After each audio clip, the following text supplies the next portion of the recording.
Hi everybody, Dr. Tanya Clark with Outpatient Mobile Solutions. Today I want to talk a little bit about plantar fasciitis. So as a precursor to the video, please make sure that you do not use this video as a substitute for being assessed by a medical specialist.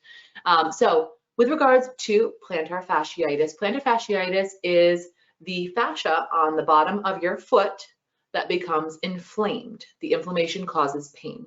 Plantar fasciitis is sometimes caused by people having a change in their footwear or needing footwear, being on their feet longer, maybe being on a different surface. So for example, somebody who all of a sudden is standing on concrete floors as opposed to carpeted floors. So those are a couple different things that could be causing the pain to start up. The first thing that I like to recommend people do is put a little bit of a stretch into their routine. So it's a little bit of a routine change, but it's very minor, very quick, and it will give you some really good results as far as with your pain. So when you are in bed in the morning, before you get up, while your muscles and your soft tissues are nice and flexible still, so while your body is still nice and warmed and relaxed, everything's very flexible. So what you would want to do is you would want to stretch underneath your calves, a little bit under your knees, your heels, and then maybe even into the bottom of your foot. So you would do that by pulling your toes towards your face. Okay, what that's going to do is that's going to give you a really nice stretch all the way up.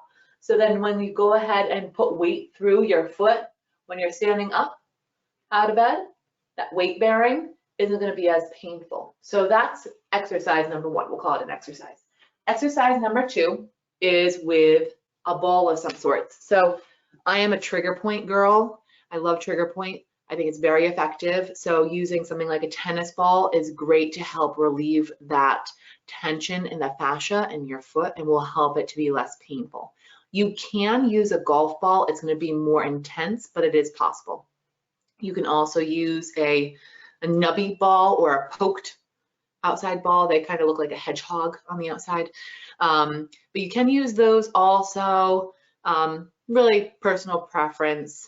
Accessibility is another thing. So a lot of people will have balls that they have for their dogs, or they can just quickly go to the dog section, the toy section, and just buy a package of tennis balls, or the sports section if you choose. But so start with a tennis ball, and what you're going to do is you're going to stand on it with a tolerable pressure. So we want strong but comfortable, because we want to allow the fascia to be released, but we don't want it to be so painful that you're not able to walk after. That would be counterproductive.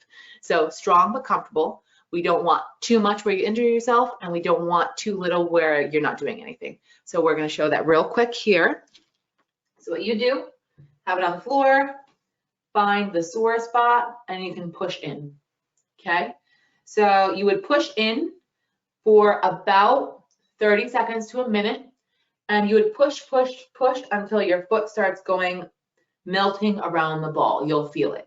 Okay, you might also start feeling numb, or it'll just be too much pressure, weight, and it won't be tolerable anymore. Now you could go ahead and push as much pressure as you can where you're taking all of your weight and you're putting it on that ball. I have a hard time balancing on a tennis ball, so I can't exactly demonstrate that, but you can put up to your whole body weight, again, as long as it's comfortable. So that's part number one, or I suppose part number two. The next thing is using a frozen water bottle. I had ultrasound gel, so I used my container of my ultrasound gel instead, but I would recommend having a water bottle. Most people have water bottles in their storage closet. So go ahead and freeze a bottle of water, and then what you're going to do is you're going to put it on the floor while you're sitting, preferably, or you can do it standing, that's fine. You don't want to push a lot of weight. You would roll so that you can get the ice to cool down the inflammation on the bottom of your foot. So what it would look like is you got your frozen water bottle or something like it, you would just roll. You can go all the way back to your heel, and then you would roll back. Now, if your pain is all right in that arch, which is very common, you can just really keep that pressure and that cool right there. In order to incorporate that into your day, definitely consider keeping a frozen water bottle in your lunch pail for work or for school if you're a student. having that frozen water bottle while you're sitting at a desk, if you're a teacher, while you're grading papers, if the kids have study hall, if you are in a virtual meeting and you're just rolling the ice on your foot, great way of mixing that, keeping that into the mix. You want to try to do with the ice, I recommend maybe up to 15 minutes, but definitely make sure that you don't go too long.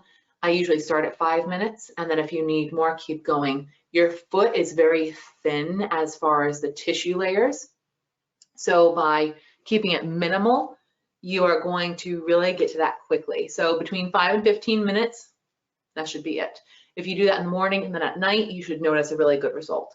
If you are being instructed by your healthcare provider to do more, perfect. That's that is what is more appropriate for your body. So, but for the sake of this video, 5 to 15 minutes is perfect. For the trigger pointing, I recommend doing that maybe 3 minutes in total across the whole day. So if you are doing it on both feet, 3 minutes on one, 3 minutes on the other, say you're doing 1.5 minutes in the morning before you're going out the door, and then 1.5 minutes at night, however you want to break it up. Excuse me. The last exercise is a wall stretch. So while you're up against the wall, you would have your toes on the wall, heel on the floor, and you would stretch your knee. So then you've got the stretch up your calf. You could also do this on a stair. It's a lot more accessible for people to have walls or door jambs or doors in general to stretch on than a stair. So that's why I'm using this as our example today. And I'd rather do it in here as opposed to in the hallway where my animals might make noises. So as far as a example, what we would do is we would have toes up, heel down, my knee is straight. Now, in order to get a deeper stretch, I would lean into the wall, and then I would lean away for a little break. And again, I would lean up for that stretch, and then lean away for a little break. Okay, so all in all, we've got 4 items that we touched upon. Number 1 is stretching before you get out of bed. Number 2 is doing the trigger point using some kind of a ball, like a tennis ball. Number 3 is using your water bottle, my ultrasound gel. And number 4 would be the wall stretch. So if you have any questions, please ask your healthcare provider. Otherwise, I hope this has been helpful, and I wish you all the best of luck with trying to get your plantar fasciitis in control.